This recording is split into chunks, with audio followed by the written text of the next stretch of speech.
नमस्कार, आप देख रहे हैं मनी सेंट्रल और मैं हूं आपके साथ विशाल शर्मा। क्या 8वें वेतन आयोग कर्मचारियों के लिए जैकपॉट साबित होगा या फिर उम्मीदों का बबल साबित होगा? इस सवाल के बीच अब मांगों की रफ्तार इतनी तेज हो चुकी है कि हर नया प्रस्ताव पिछले से बड़ा नजर आता हुआ दिखाई दे रहा है।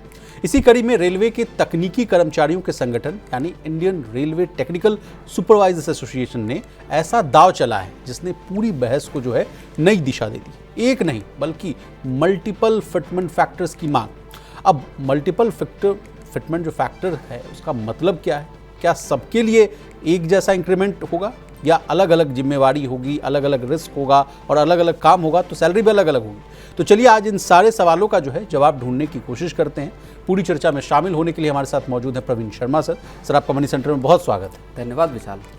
तो आज के शो में सबसे पहले बात करेंगे मल्टीपल फिटमेंट फैक्टर्स की मांग को जो है वो डिकोड करने की कोशिश करेंगे। इसके बाद चर्चा करेंगे जॉब क्रिएशन स्कीम की और अंतिम में चर्चा करेंगे बैंकिंग सिस्टम में आने वाले सबसे बड़े बदलाव। तो चलिए बिना देर किए फटाफट करते हैं मनी सेंट्रल की शुरुआत। सर, जब भी 8वें वेतन आयोग की जितनी भी हम लोगों ने बात की है या डिस्कशन की है, कभी ऐसा नहीं देखने को मिला कि जो है 5 फिटमेंट फैक्टर की बात आई हो। जब तक बात हुई थी 2.577 पे कमीशन में मिल रहा है, उसको कहा गया कि बढ़ाकर 2.86 कीजिए। फिर कई कर्मचारी संगठन आते हुए देखे, एफएनपीयू की भी एंट्री हुई, एनसीजेसीएम भी आया। किसी ने जो है 3 या 4 तक की बात की, लेकिन आज जो है पहली डिमांड आ रही है कि अब 5 दे दीजिए। मल्टीपल फिटमेंट फैक्टर ये मामला है क्या सर? बहुत ही आसान भाषा में आपसे समझने की कोशिश करेंगे। ये बिल्कुल जैसा आपने बताया इंट्रोडक्शन में अपने कि Indian railways technical supervisors association जो है IRTSA, इन्होंने अपनी एक नई बिल्कुल अलग तरह की अलहदा मांग की है जी। टेक्निकल जो सर्विसेज से जुड़े हैं रेलवे के, उनका संगठन है और उन्होंने जो अलग अलग पे ग्रेड हैं, अलग अलग जो लेवल्स हैं कर्मचारियों के वरीयता के हिसाब से, कार्डर के हिसाब से, उसके लिए उन्होंने अलग अलग आपका फिटमेंट फैक्टर की डिमांड जो है करती है जी। और 5 फिटमेंट फैक्टर उन्होंने कहा है कि लॉजिकल अगर आप देखेंगे तो 5 फिटमेंट फैक्टर होने चाहिए। और इसमें भी एक जो बड़ी डिमांड है, सबसे बड़ी जो चीज़ यहाँ पे निकल के आ रही, 5 चलिए सेपरेट फिटमेंट फैक्टर की मांग की है, उसको भी डिकोड करेंगे। लेकिन एक जो सबसे बड़ी डिमांड है वो ये है कि जैसा आप अभी कह रहे थे कि 2.5 या 3, 3.25 गया, फिर एनसीजेसीएम ने 3.83 फिटमेंट फैक्टर की बात की, फिर एफएनपीयू ने 4 के फिटमेंट फैक्टर की बात की। इन्होंने उस सब को पास कर दिया, दीवारों को तोड़ते हुए इन्होंने दिया है 4.38 का फिटमेंट फैक्टर। यानी अब तक की किसी भी कर्मचारी संगठन की जो सबसे बड़ी फिटमेंट फैक्टर से जुड़ी मांग है वो 4.38 की है। तो अब आप समझिए कि 2.57 से शुरू होके कर्मचारियों की डिमांड जो है वो 4.38 पर पहुंच गई है। तो ये एक बहुत बड़ा यहाँ पे बहुत बड़ी डिमांड है विशाल। चलिए अब लेवल्स वाइज समझते हैं मामले को। लेवल 1 से लेवल 5 तक के लिए कह रहे हैं कि 2.92 दे दीजिए, लेवल 6 से लेवल 8 वाले को 3.50 और लेवल 9 से 12 के लिए 3.80, 13 से 16 वाले को 4.09 और 17 से 18 जैसा कि सर ने कहा भी कि 4.38। अगर सर इन सारी बातों को मैं समराइज करूं तो मुझे लग रहा है कि जितनी बड़ी पोस्ट होगी उतना बड़ा जो है जंप मिलता हुआ दिखेगा। बिल्कुल, जितनी बड़ी पोस्ट है उतना बड़ा जंप है। और पहली बार जो बिल्कुल इनका जो IRTSA के जो एम्प्लॉयज़ हैं उसमें जो सबसे जूनियर लेवल के जो जूनियर इंजीनियर हैं उसकी सैलरी इस जो डिमांड की गई है फिटमेंट फैक्टर की, उसके हिसाब से आपके जो 35,400 रुपये का मिनिमम वेतन है वो बढ़कर सीधा 1.5 लाख पहुंच जाएगा, 1,57,000। तो यहाँ पर भी अगर आप देखेंगे तो कहाँ बात हो रही थी कि 18,000 रुपये से बढ़ाकर 69,000 रुपये आप कर दीजिए, यहाँ 35,000 रुपये से बढ़ाकर सीधा 1.5 लाख रुपए के पार करने की डिमांड है। नहीं, जब आपसे बातचीत हो रही थी सर तो आप कह भी रहे थे कि क्लास 4th ग्रेड का यानी निचले स्तर के जितने भी जो कर्मचारी हैं निचले लेवल के, उनका जो है मिनिमम सैलरी लाख के आसपास होगा। अब लगता है कि वो वाली बात भी जो है लाख से सीधे 1.5 लाख तक जाती हुई दिख रही है। बिल्कुल, टीचर्स ने भी अपने जो डिमांड की थी, जो शिक्षकों के का संगठन है उन्होंने भी बात की थी कि जो पहला एंट्री लेवल का जो शिक्षक हैं उनकी सैलरी बढ़ाकर 1,12,000 रुपये कर दी जाए। तो लेकिन यहाँ जो जूनियर इंजीनियर है रेलवे के, उनकी सैलरी को सीधे बढ़ाकर 35,400 से बढ़ाकर सीधा 1.5 लाख करने की बात है। और जो सबसे हायर बैंड है वहाँ सैलरी 2 लाख रुपए के ऊपर हो जाएगी बेसिक सैलरी। तो ये मुझे लगता है कि कर्मचारियों की तरफ से की गई अब तक की सबसे बड़ी जो है वेज रिवीजन की डिमांड है। चलिए, तो अब इसके अलावा कहा जा रहा है कि हर साल जो है 5% सैलरी जो है इंक्रीज की भी बात, प्रमोशंस पर जो है 2 इंक्रीमेंट के बराबर का जो है सैलरी जंप मिलना चाहिए। इसके अलावा सर टेक्निकल कर्मचारियों के लिए भी कहा गया कि अलग से जो है सैलरी के सिस्टम होनी चाहिए।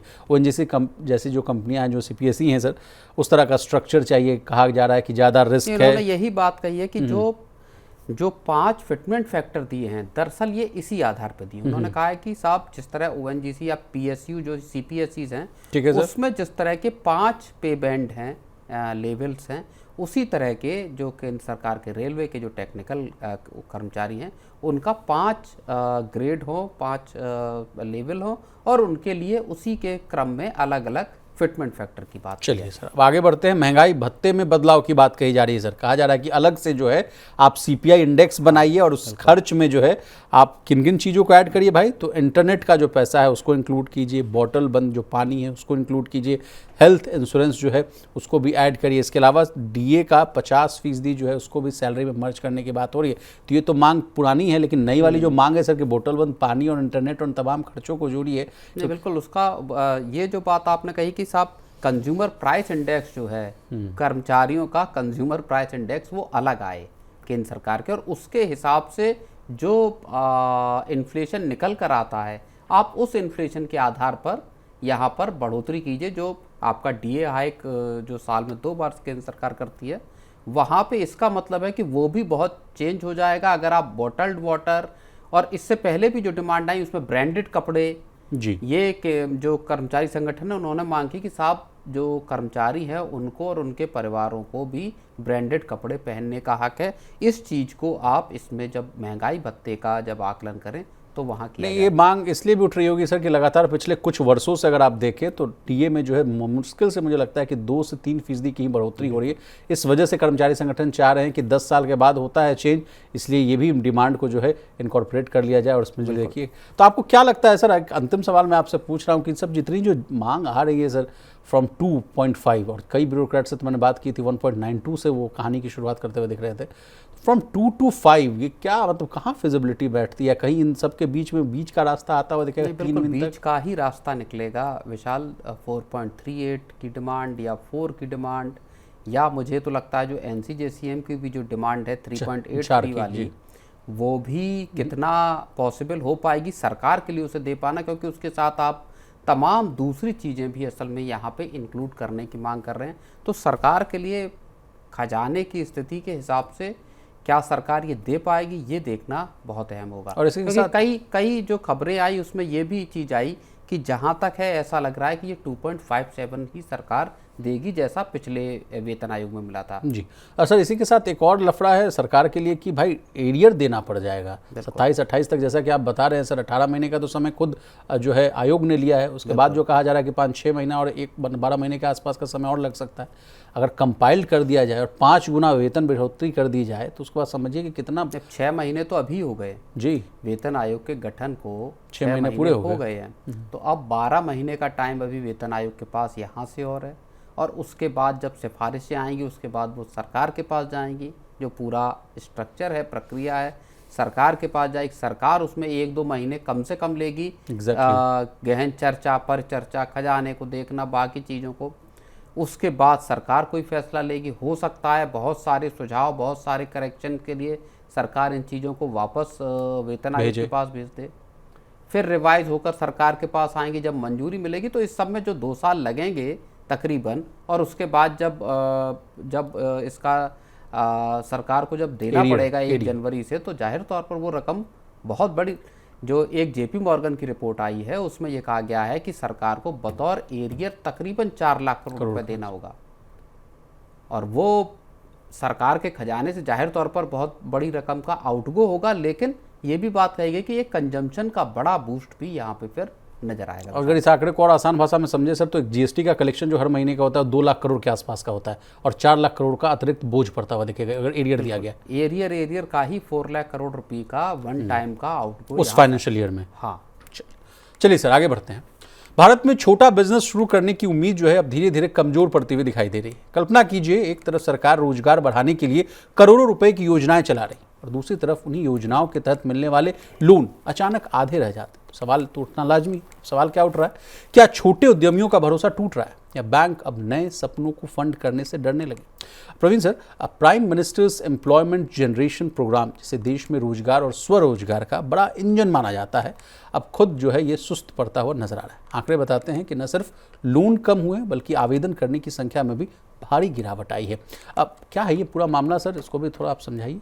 नहीं, ये जो आपने इंट्रो में बात कही कि ये दो तरफा एक कहूँगा कि मुश्किल चीज़ है या चुनौती है सरकार के लिए। एक तरफ जो सरकार रोजगार सृजित करना चाहती है, 1 करोड़ तो पीएम इंटर्नशिप के तहत देने की बात है, लेकिन बड़ी तादाद में सरकार रोजगार जनरेट करना चाहती है।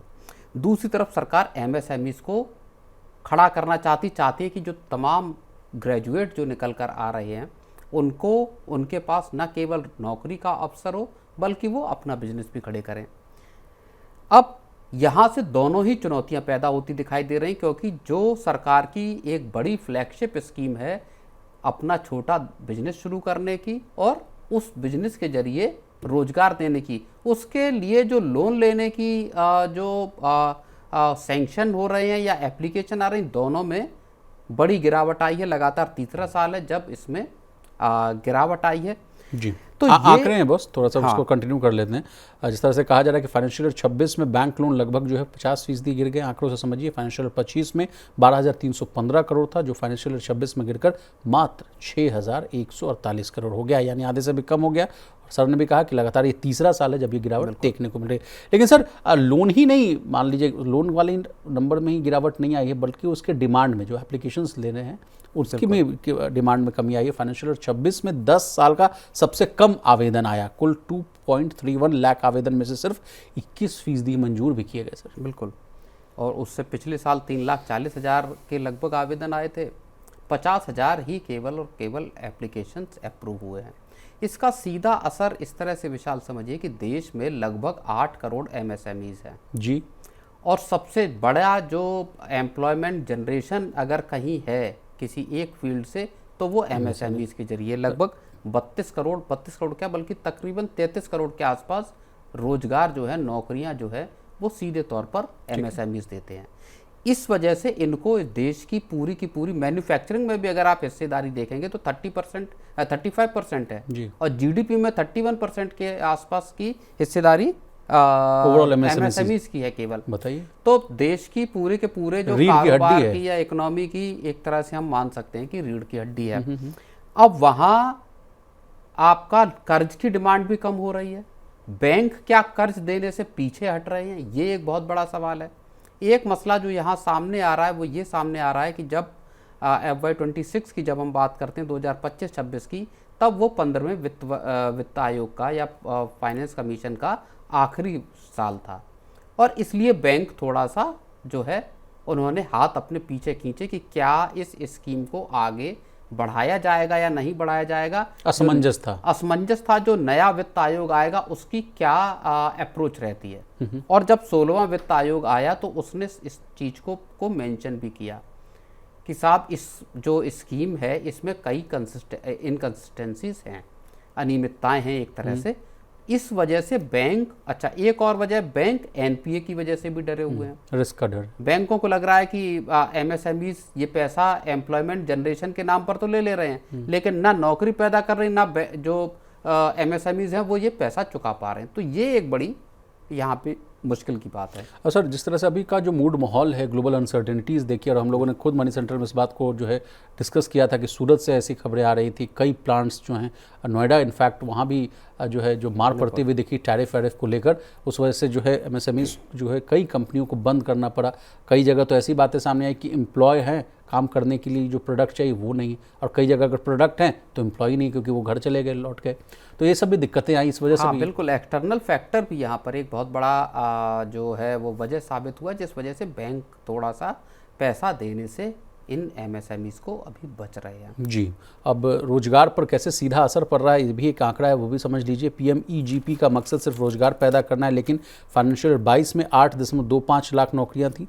फाइनेंशियल 25 में ये 4.77 लाख हो गए और फाइनेंशियल 26 में ये 5.31 लाख है। साफ है, लोन कम हो रहा है तो रोजगार पर दबाव जो है वो देखने को मिल रहा है। तो क्या सर इसमें क्या गवर्नमेंट का कुछ इंटरवेंशन आएगा इन चीज़ों को दुरुस्त करने में? सरकार ने तो देखिए बजटरी सपोर्ट बढ़ाया है जी। सरकार ने FY27 के लिए इस जो रकम है इस स्कीम के लिए उसको सीधा बढ़ाकर 4500 करोड़ रुपए कर दिया है, जो इससे एक साल पहले 2500 करोड़ के रुपए के आसपास थी। तो सरकार का डायरेक्शन तो है, जाहिर तौर पर सरकार को भी पता है कि नौकरियां पैदा करना बेहद जरूरी है और उसके लिए सबसे जो महत्वपूर्ण उसकी इकाई है या कड़ी है वो MSME हैं। लेकिन स्कीम दरअसल सरकार की जो तमाम जो दूसरी रोजगार पैदा करने की स्कीमें हैं उन्हीं की तरह एक परफॉर्मेंस अगर आप देखेंगे तो थोड़ा सा लैकलस्टर या थोड़ा सा कमजोर परफॉर्मेंस यहाँ दिखाई देता है विशाल जी। लेकिन सर हम लोगों ने बात की एक पक्ष की, जिस बैंक के जोखिम की बात की, आवेदन कम होने के पीछे का क्या कारण आप देख रहे हैं? लोग क्यों नहीं आवेदन कर रहे हैं? अब लोग भी नहीं चाह रहे हैं क्या कि अब हम MSMEs में जाएं, नौकरियों क्यों डिमांड करें? नहीं, मुझे लगता है इसका एक वजह जो अनसर्टेनिटीज़ हैं, जो ओवरऑल जो माहौल है वो वजह हो सकता है ये भी है कि चूंकि बैंक डिस्करेज लगातार कर रहे हैं, लोन देने से मना कर रहे हैं, तो लोग एप्लीकेशन ही बैंकों के पास नहीं दे रहे होंगे। चलो आगे बढ़ते हैं। बैंकिंग की दुनिया जो है अब सिर्फ पैसों की ही नहीं बल्कि टेक्नोलॉजी की जंग बन चुकी है और इस जंग में एंट्री हो गई है AI जासूसों की। एंथ्रोपिक और फिडेलिटी नेशनल इंफॉर्मेशन सर्विसेज की नई साझेदारी एक ऐसा गेम चेंजर कदम मानी जा रही है जो दुनिया भर के बैंकों में होने वाले छुपे अपराधों को जो है बेनकाब कर सकता है, जैसे कि मनी लॉन्ड्रिंग हो गया, आतंकवाद को लेकर जो फंडिंग हो गई। अब प्रवीण सर, कहा जा रहा है कि अब AI खुद संदिग्ध जो है सस्पिशियस जो है ट्रांजैक्शंस की कड़ियों को जो है जोड़ेगा, सबूत जुटाएगा और अपराधियों तक पहुंचने में जो है जांच एजेंसियों की मदद करेगा, वो भी बिना थके बिना रुके। सवाल ये है सर कि ये टेक्नोलॉजी कैसे काम करेगी और बैंकिंग सिस्टम के लिए तो बड़ा अच्छा कदम है सर। इसको इस तरह से समझना होगा विशाल कि अभी कुछ वक्त पहले वित्त मंत्रालय में फाइनेंस मिनिस्टर निर्मला सीतारमण की और जितने भी बैंक्स हैं उनके हेड्स की बैठक हुई थी। RBI भी वहाँ पे RBI के प्रतिनिधि भी शामिल थे और सरकार की सबसे बड़ी चिंता इस बात को लेके थी कि जो क्लाउड का जो एंथ्रोपिक का क्लाउड AI है उसका एक माइथोस करके मॉडल है, AI मॉडल, वो पूरी दुनिया के लिए दरअसल सिरदर्द बन गया है। सिरदर्द इस तरह से बन गया है कि ये किसी भी जो सिस्टम है उसके लूप होल्स, उसकी जो खामियां हैं उसका अपने लेवल से पता लगा लेता, उसको ब्रीच कर सकता है। और भारत के खास तौर पर बैंकिंग सेक्टर की बात करें तो इसमें 2 लेयर मानी जाती हैं इसके सिक्योरिटी की, साइबर सिक्योरिटी की। एक बैंकों का लीगेसी इंफ्रास्ट्रक्चर है, उसके ऊपर एक एडवांस जो सॉफ्टवेयर हैं जो साइबर सिक्योरिटी के, उसकी एक लेयर है। और इसको ब्रीच करना जो लीगेसी इंफ्रास्ट्रक्चर है जो पुराने ज़माने से चला आ रहा है उसको बहुत आसान है। तो सरकार की बहुत बड़ी टेंशन ये थी कि साहब एक बार अगर इसने, और माइथोस का दरअसल उसकी जो खूबी कह लीजिए या जो बड़ा खतरा है उसका वो ये है कि वो ऑटोमेटिकली काम करता, उसको किसी इंस्ट्रक्शन की जरूरत नहीं, वो एक के बाद एक अलग अलग सिस्टम्स में मौजूद खामियों को ढूंढकर और उसमें को ब्रीच कर सकता है। तो अब किसी हैकर की जरूरत नहीं है, दरअसल एक AI का सॉफ्टवेयर ही खुद ही सिस्टम्स को ब्रीच करेगा। तो सरकार जो है, और बैंक के केवल खाते नहीं, आपका डीमैट, आपका SIP, आपके तमाम जो पैसे से जुड़े चीज़ें हैं वो सब के सब खतरे में, सरकार का पैसा भी खतरे में। अब जो एंथ्रोपिक ने जो फिडेलिटी के साथ इंफॉर्मेशन सर्विसेज के साथ जो करार किया, ये दरअसल एक उलट काम करेगा इसके। ये उन फ्रॉड्स को और उन क्राइम की, जो फाइनेंशियल क्राइम दुनिया भर के जो बैंकिंग सिस्टम के जरिए होते हैं उनको पहले भी डिटेक्ट कर सकता है। और उनका जब मान लीजिए कोई फाइनेंशियल फ्रॉड हो गया जी, उसमें क्या उसके डेटा है, कहाँ से कितना पैसा आया, कहाँ पैसा गया, मनी ट्रेल क्या, अभी जो जांच एजेंसियां हैं उनको मैनुअली इस चीज़ का पता लगाने में कई बार सालों का वक्त लग जाता है कि पूरा का पूरा कोई एक फाइनेंशियल फ्रॉड अगर हुआ तो उसकी मनी ट्रेल कहाँ है, कहाँ तक पैसा गया, कहाँ से आया पैसा, किन खातों में गया, कहाँ कहाँ गया, क्या उसके रूट्स हैं, इस सब को पता लगाने में मैनुअली बहुत टाइम लग जाता है। अब इन्होंने एक ऐसा सिस्टम या एक लार्ज लैंग्वेज मॉडल डेवलप किया है जो इसको पूरे आंकड़ों को निकाल सकता है और उसके बाद पता कर सकता है कि साहब अपराधी कौन है, कहाँ से ओरिजिनेट हुआ और पैसा कहाँ कहाँ तक गया। तो ये माइथोस का एक जो खतरा है उसका दरअसल एक काउंटर साबित हो सकता है। चलिए, तो ये कैसे काम करेगा ये सिस्टम, देखिए FIS के पास जो बैंकिंग डेटा है उसे एंथ्रोपिक के AI मॉडल क्लाउड के साथ जोड़ा जाएगा। इससे AI जो है अलग अलग अकाउंट्स को जोड़ेगा, संदिग्ध पैटर्न को पहचानेगा और खुद सबूत जो है इकट्ठा करेगा। और किन अपराधों पर रहेगी नज़र, ये भी जानना बहुत ज़रूरी है। तो ड्रग तस्कर जो हैं, आतंकवादी हैं, वित्तीय फाइनेंशियल जो नेटवर्क्स हैं जो इलीगल है, उनको ट्रेस करने में बहुत ज़्यादा जो है सहूलियत होने को मिल सकती है। तो चलिए सर, आने वाले भविष्य में जो आए दिन हम लोग जो न्यूज़पेपर में और सोशल मीडिया पर देखते रहते हैं कि बुजुर्ग दंपत्ति हैं, उनसे जो है 1-2 नहीं बल्कि 5 करोड़ 10 करोड़ के आसपास की संपत्ति को लूट लिया जाता है, डिजिटल अरेस्ट कर लिया जाता है। कई लोग इसके डर से सुसाइड करते हुए दिखे, कई ब्यूरोक्रेट्स का भी नाम सामने आता हुआ दिखा। तो ये जो बड़ी जो चिंताजनक स्थिति है, इसको जो है पार पाने में थोड़ी सहूलियत मिलेगी। बिल्कुल। तो चलिए प्रवीण सर, आपका बहुत शुक्रिया, आपने कीमती समय निकाला, तमाम विषय को बहुत ही आसान भाषा में विस्तार से समझाने की कोशिश की। तो आज के मनी सेंटर में बस इतना ही। इसी तरह देश, दुनिया और बिजनेस जगत से जुड़ी तमाम ताज़ा तरीन खबरों के लिए बने रहिए हमारे साथ और देखते रहिए मनी 9।